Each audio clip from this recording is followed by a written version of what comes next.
Well,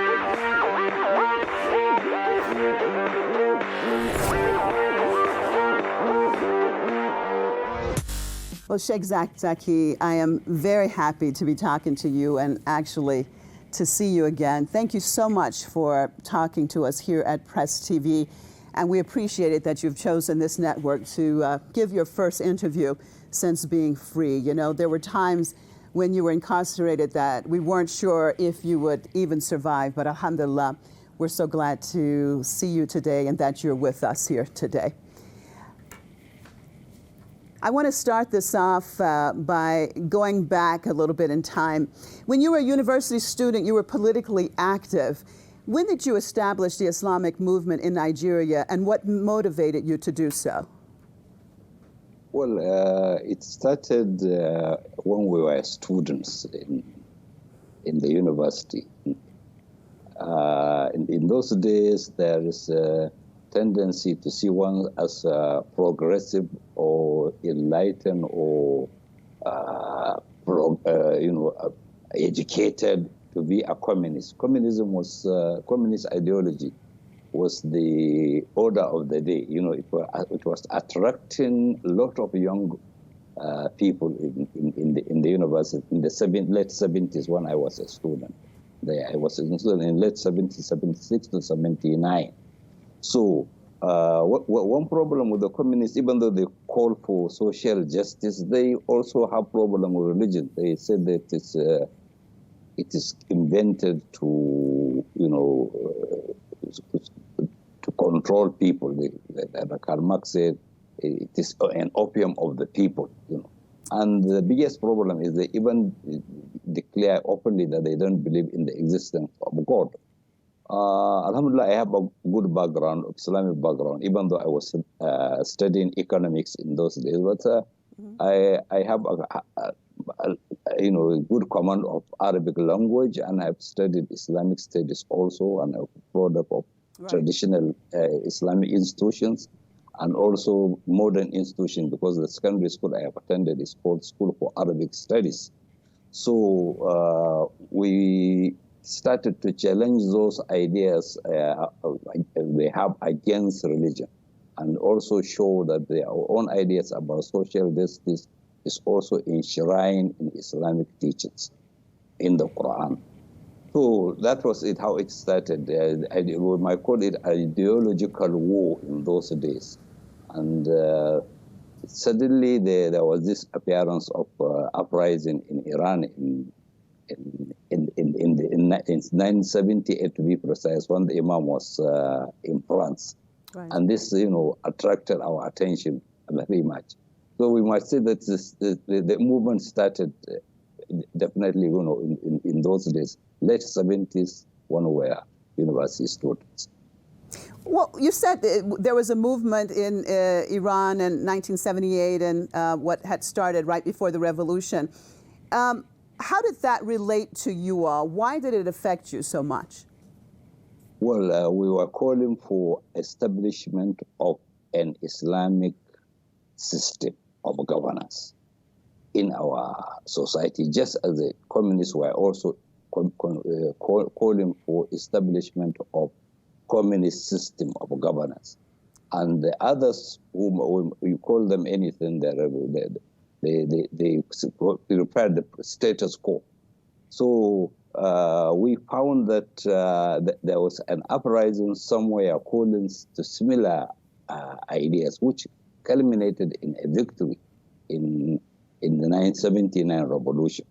So we found that what we have been calling for has been, actualized somewhere else. And that means it is possible also for it to materialize also in our own society.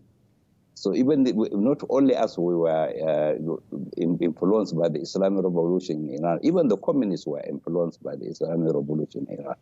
I could remember some communist students who actually showed solidarity with us. Even some of them are even dressing in big gowns and calling themselves Ayatollah. So there was the influence was tremendous, particularly when it was a victory against the Western capitalist ideology, which fought the Islamic revolution. So the communists were attracted to it as well. And some of them even changed from communism to become Islamic activists, actually. Right, right. Well, and then with the establishment, though, of the Islamic movement in Nigeria, and we look over the years, you've had many ups and downs. Overall, what was your overall goal in establishing? I mean, the Islamic movement of Nigeria is to do what? What's the goal? Well, first of all, I have to make clarification. We have never considered the word Islamic movement as an organization. It was considered as a concept, We did not call ourselves Islamic movement. It was our activities which became known to be Islamic movement, because it was a move that Islam is, raising up to return to its own glorious days. Remember, there was establishment of an Islamic system about 100 years before the coming of the British colonialists here by Sheikh Osman Dampodio. Yes. 100 years before they came, and then 100 years after them, after the coming of the British, that's about 200 years, we still have the urge to return back to what we have lost to the British. All right. So the call, got to be answered. It rang in the ears of the ordinary Muslim people because they understand us quickly. So we started at that time. We are Muslim students. We have a society called Muslim Student Society. I happen to be the Secretary General of the Muslim Student Society in our campus of the university, which is the largest campus in the country, in the largest university in the country, right. Then and even now. Then also I became the vice president in charge of international affairs in the national body of the same society. So our call started when we were students. It was never to be called Islamic movement then. In fact, the people were calling us students only. It was later in the 80s when we were no longer students. The word Islamic movement came to surface. But we still insist that the Islamic movement is a concept, not organization. So we have Islamic movement in Nigeria, you have Islamic movement in Ghana, you have Islamic movement in Sierra Leone, you have Islamic movement everywhere. You have Islamic movement in Africa, you have Islamic movement all over the world. So the Islamic movement is a concept rather than name of our society. Right. Well, now we look at the Islamic movement of Nigeria. There's so much negative propaganda about the movement inside the country. I mean, and even we saw that the government had banned certain activities of the group. Why is that the case? You're just saying that basically it's a concept. So why all of the negative propaganda and pressure?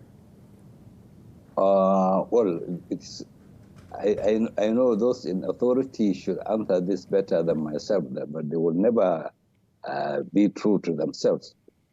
Sometimes they say in private, not in public, that they fear the Islamic movement, that it will return the country to the path of Islamic system, just as the revolution in Iran has taken place. Sometimes they even openly say it. That's their own fear. We alienate their fear by saying this: you have nothing to fear. You want democracy, isn't it? What is the meaning of democracy? It is a government of the people. I believe that if there will be a plebiscite in this country where people will be asked, which system would you like? Is it the status quo, which is the heritage of the British colonialists, or the Islamic system? Just cast vote on one of them. I'm sure majority will choose Islamic system. I am sure. So that since we have nothing to fear, it will be the government of the people after all. Do you think that will even be a possibility? You said the majority of the people would like that, and of course, that's the ultimate democracy. Is that a possibility?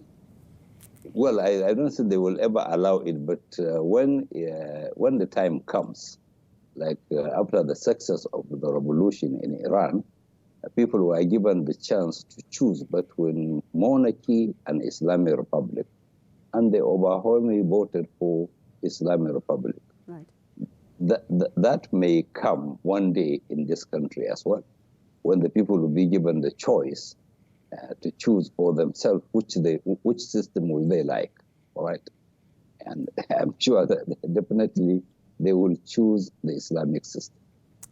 Well, Sheikh, you've just recently been released from prison after being incarcerated since 2015. Of course, that's when the massacre of the Islamic movement of Nigeria took place. Tell us what actually happened in Zaria that day. And how did you and your wife end up being jailed for 6 years for that event? Our prosecution has started much earlier than that time. All in all, I have been in prison for a total of 9 years, but at different times. 7 years in the 80s, from 81 to 89. Those 9 years I spent 7 in prison. And also another 2 years and some 3 months in the 90s. Now, during this, in the 90s, or remember in the time of Abacha also, he was the first military leader who opened fire on us. Openly, the soldiers were invited to open fire. And during his administration, he killed about 66 people, confirmed. This time around, in the 20s, they have been making so many attempts. I don't know the number of times. Until in 2014, in Qudus, during Qudus Day, they also carry out, they attack the procession of Qudus Day and kill about 33 people, including my 3 children. Right. We are not fighting with guns. We are speaking. We are talking. We are talking sense, And the answer is to fight and kill. So in what happened in Zaria in 2014 was pre-planned crackdown, even though they have no way to justify what they did, except because they are so confused as to say that there was blockage of road. In any case, even if there was any, my house was away from where the allegedly the road was blocked. It was away by about 30 kilometers. A lot of people were killed, students, teachers, trade, and anybody. They burned the house to ashes, and they were surprised that after killing hundreds of people and burning the house, we were still alive. Myself, my wife, and my children, and some few brothers and sisters, were still alive, and they opened fire on us. So 3 of my children were killed before me, and my wife and myself were wounded, terribly wounded. Only Allah knows how what is the wisdom behind his saving us. But we were shot severally in a shooting that a human being cannot survive it. After they shot me, I was phoning some people, including some people in the authorities. One of them, I even asked him to send my salam to General Buhari, and said, send my salam to General Buhari. I hope they will do their government very well. Carry on. We will meet in the day of judgment. And I come to understand that Buhari has had that message as well. Also, it was, I have no time to give details, but how many bullets do you have in you, Sheikh?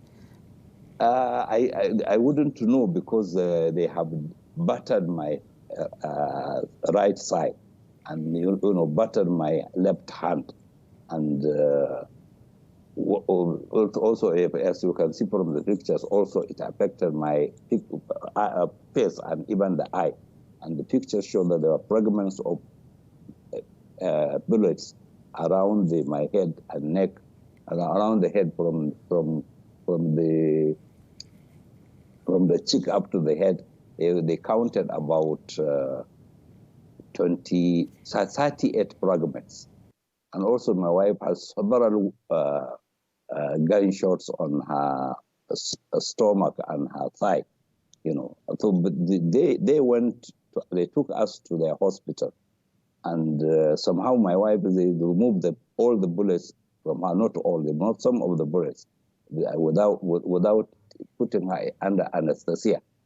It was later in another hospital that more bullets were removed. And she still have one complete bullet in her body, which found its place in her pelvic. And they said at that time they could not remove it. The bullets in my body, you know, scattered. So there were some fragments all over the body. You know, there were fragments on my hands, on my thigh, and on my head, up till now. And these fragments also secrete poisons like lead and cadmium. And I'm still living with some amount of those poison in my body, and including the fragments, up till now. But you're still alive, Sheikh, and your wife is still alive. Well, that's absolutely amazing when we hear that story. That's the will of Allah, because when they tested the level of lead in my body, at one time it was about 244, which they said the normal human being should contain only 10. But I have 344 on my body. Well, that's the will of God that I'm alive anyway. Obviously, he definitely has more plans for you. Sheikh, with the situation in dealing with the Zadia massacre, and then you being in jail for 6 years, of course. Well, you know, go ahead. The state government, under the order of the federal government, has instituted a commission of inquiry to look into what happened in Zaria. Mm-hmm. And we were not allowed to present our own side of the story. In fact, when our lawyers wanted to allow them to see me keeping me in custody, me, myself, and my wife, they didn't allow them to do so. So they said since they were not allowed to see their client, they could not go and speak on his behalf. Alternatively, they could also come and talk to me in the hospital where they were keeping me. But they went ahead to listen to all submissions minus our own side of the story. Even then, despite the fact they did not listen to our own side of the story, the Commission of Inquiry came with the recommendations that those killed, by the army, the compensation should be paid by the federal government. All right. Yes. And the corpses of those who are killed should be delivered to their respective families, because one of the government officials testified that they have buried 347 people in one mass grave. How many, Sheikh? How many did you say? The government official said that they have buried 347 people in one of the mass graves. Mm. And we know that there were other mass graves. All in all, on our own side, we have names of people and their ages and all every detail of. How many do you have? What are the numbers that you have? We have about 700 so far, and but the number is definitely more than 1,000. All right. What I'm trying to say, the Commission of Inquiry gave the recommendation that the federal government should pay compensation for those killed. All right, that's one. Also, the state government should pay compensation for the properties they demolish. All right, including our houses, our Husseinias, our schools, and so on. And these recommendations of the committee were given to Muhammadu Buhari on 7th September 2016, and he promised that anybody found, to has a hand in it will be brought to book according to him. And then up till now they said nothing about that. And in December of the same year, 2016, 3rd December to be precise, a federal high court in Abuja ruled that our detention, my wife and myself, our detention was illegal, and that we should be released unconditionally, and that compensation should be paid to us, and a house to live must be given to us in a state of our choice in the northern part of the country. That court ruling was not, implemented. Yes. And also they took some, in Zaria they took about 500 people, among most of them wounded, and took them to the prison. Well, only one person happened to pass away in the prison, but the rest of them didn't survive. And then they released most of them. They took 153 of them to the court. They divided them into two courts. One court they have 77 people, another court 76 people. And in July 2018, the High Court in Kaduna, one of the high courts, ruled that those people were discharged and acquitted, and they were not found guilty of any of the offenses they were accused to have committed. And then the court even said that they have the right to seek compensation for their illegal detention. On 28 July this year, 2021, that we were discharged and acquitted and were exonerated of all the 8 charges against us. And in the end of the day, it was found that none of us committed any offense. And then they were ordered to pay compensation for their atrocities, yet nothing happened. You have not gotten any compensation at all? No, none at all. And then they kept us, they know that we have health issue, but we are kept with these difficulties, in incarceration for almost 6 years. But alhamdulillah, by the grace of God, we survive it.